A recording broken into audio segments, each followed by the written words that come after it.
मैं एक कैफे के आंगन में बैठी अपनी एस्प्रेसो कॉफी में चीनी घोल रही थी और मुझे इस बात से नफरत हो रही थी कि मैं एक स्टायरोफॉर्म का कप जिसका ढक्कन प्लास्टिक का है और प्लास्टिक का ही चम्मच इस्तेमाल कर रही हूँ। उफ, हर तरफ प्लास्टिक ही प्लास्टिक है। मैंने गर्मा गर्म मीठी लेकिन तल्ख कॉफी का एक घूंट भरा और अपने स्मार्टफोन पर रात के खाने के लिए एक चिकन और फ्रेंच फ्राइज का ऑर्डर दिया कि उसे घर पहुंचा दिया जाए। मेरा बच्चा मेरे कदमों के पास बच्चा गाड़ी में सो रहा था। अचानक तूफानी गहरे बादलों ने आंगन में अंधेरा कर दिया और फिर अचानक ही एक काले प्लास्टिक का चम्मच न जाने कहां से आकर मेज पर टप से गिरा और उछलकर जमीन पर जा पड़ा। मुझे हैरत तो हुई, लेकिन मैं सोशल मीडिया पर अपने औराक पलटती रही। तेज हवा मेरे कप के ऊपर मंडलाई। मैंने ऊपर देखा, दर्जन भर गुलाबी और जर्द चम्मच आसमान से नीचे गिरे और फिर सैकड़ों बल्कि हजारों मजीद गिरने लगे। मेरा बच्चा जाग गया और रोने लगा। मैंने उसके सर को कंबल से ढांपा और बच्चा गाड़ी को धकेलती कैफे में घुस गई। मुझे समझ नहीं आई कि क्या हो रहा था।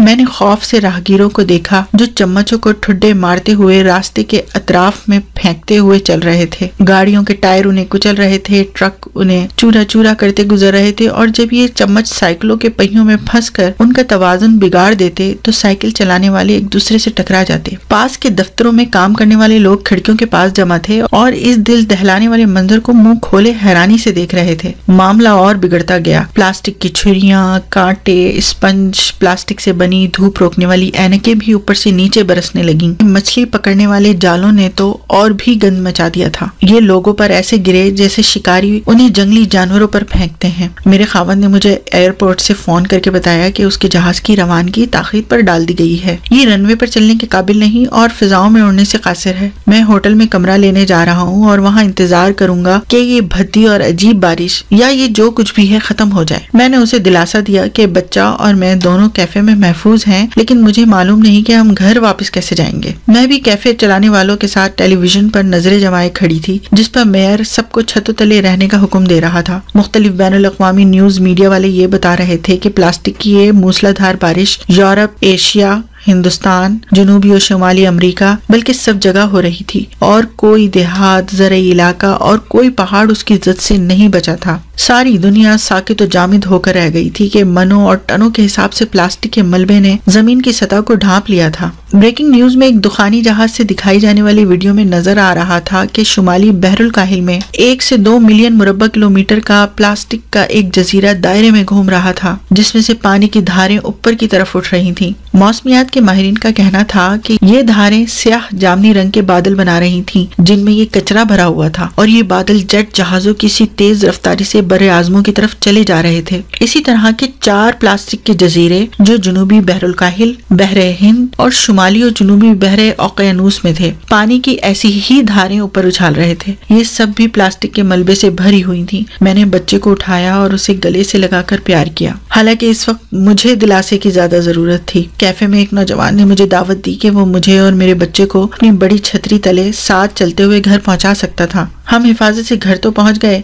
लेकिन मुझे यकीन था कि मैंने फास्ट फूड चिकन का जो ऑर्डर दे रखा था वो नहीं पहुंचेगा। ये एक लिहाज से बेहतर ही था, इसके साथ भी फालतू प्लास्टिक आ जाता। मैं पेंट्री में टूना मछली और क्रैकर बिस्किट तलाश करने लगी। फ्रीजर बहुत सारे फ्रोजन पिज्जा से भरा हुआ था। अलमारी चुकंदरों और मटरों के डब्बों से भरी हुई थी। मेरे पास बच्चे के लिए भी काफी खुराक थी जो कुछ दिन तो निकाल ही सकती थी। रात में मैं छत पर बरसते प्लास्टिक की आवाजों की वजह से बिल्कुल न सो सकी। ये मेरी कार पर भी बरस रहा था जो खिड़कियों तक पहले ही प्लास्टिक में डूब चुकी थी। मेरे घर की 6 फुट बाढ़ के साथ भी प्लास्टिक का ये अंबार निस्फ तक पहुंच चुका था, जैसे प्लास्टिक का एक बड़ा तूफान आया हो। और फिर जल्द ही ये हुआ कि मैं घर का सामने वाला दरवाजा भी नहीं खोल सकी। अगली सुबह भी प्लास्टिक बरसता रहा। मैंने खावंद को फोन किया, जानी मैं खौफजदा हूँ, मुझे क्या करना चाहिए? हौसला रखो, जाहिर है जब तक ये बरस रहा है तो मैं हवाई जहाज के जरिए शिकागो नहीं पहुंच सकता। हर बंदा एक ही कश्ती में सवार है। मेरी फेसबुक पर खबरें ऐसे लोगों से भरी थीं जो मुतालबा कर रहे थे कि इस बारे में कुछ किया जाए। ये लंदन, नैरोबी से लेकर रियो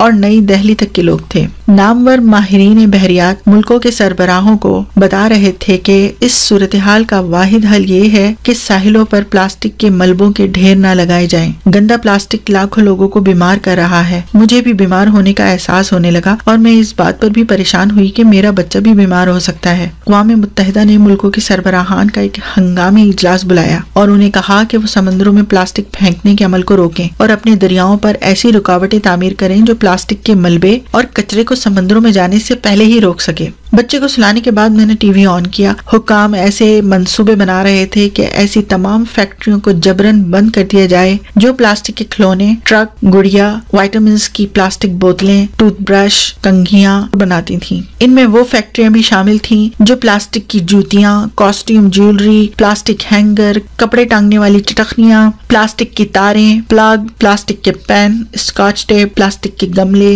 प्लास्टिक ड्रम, प्लास्टिक की दीवारें और प्लम्बिंग का सामान बनाती थीं। पेट्रोकेमिकल की सनतों ने अपनी रिफाइनरियां बंद कर दी जिससे लाखों लोग बेरोजगार हो गए। 7 दिन और 7 रातों तक प्लास्टिक की ये बारिश होती रही और बिल आखिर रुक गई। शहरों की देखभाल करने वाला अमला दुनिया भर में सफाई करने लगा। मुझे इस बात पर हैरानी थी कि वो प्लास्टिक के इन ढेरों को कहाँ रखेंगे। मेरे ख्याल में एक तस्वीर बनी कि जमीन पर इस सड़ते हुए कचरे को जो कभी गल नहीं पाता के पहाड़ खड़े हो गए हैं जो जहरीले ज़र्रात फिजा में बखेर रहे हैं। लेकिन अगले चंद हफ्तों में एक अजीब बात हुई। प्लास्टिक फैक्ट्रियां और पेट्रोकेमिकल की सनतें बंद रहीं और जब नए बर्तनों की जरूरत पड़ी तो शीशे से बर्तन बनाने वालों ने मजीद कारकुन रखने शुरू कर दिए। माहौल दोस्त अशिया की फौरी तलब ने बांस से टूथब्रश बनाने वालों, धाती कटलरी बनाने वालों और टेराकोटा मट्टी से गमले बनाने वालों के कारोबार को बढ़ावा दिया। समंदरों की लहरें एक बार फिर प्लास्टिक के मलबे से पाक हो गईं और व्हेल, डॉल्फिन और कछुओं की अमवात रुक गईं जो प्लास्टिक खाने की वजह से हो रही थी। मछलियां पकड़ने वाली कश्तियों और जहाजों ने अपने प्लास्टिक के बने जाल पानी में डालने बंद कर दिए। कई माह बाद जब कैफे खुला तो मैंने उसके आंगन में बैठकर एक पेंसिल और नोटबुक थैले से बाहर निकाली और रात का खाना बनाने के लिए अशिया की फहरिस्त बनाई। जब मैंने धात की बनी चमची से अपनी कॉफी हिलाई तो ये सेरामिक से बने मग से टकराई। मेरे कदमों में मेरा बेटा लकड़ी की बनी खिलौना रेलगाड़ी से खेल रहा था और उससे चीड़ की सौंधी सौंधी खुशबू आ रही थी। और तो और उसके बाप ने भी अब शिकागो से अपने कारोबारी दौरे रेलगाड़ी पर करने शुरू कर दिए थे।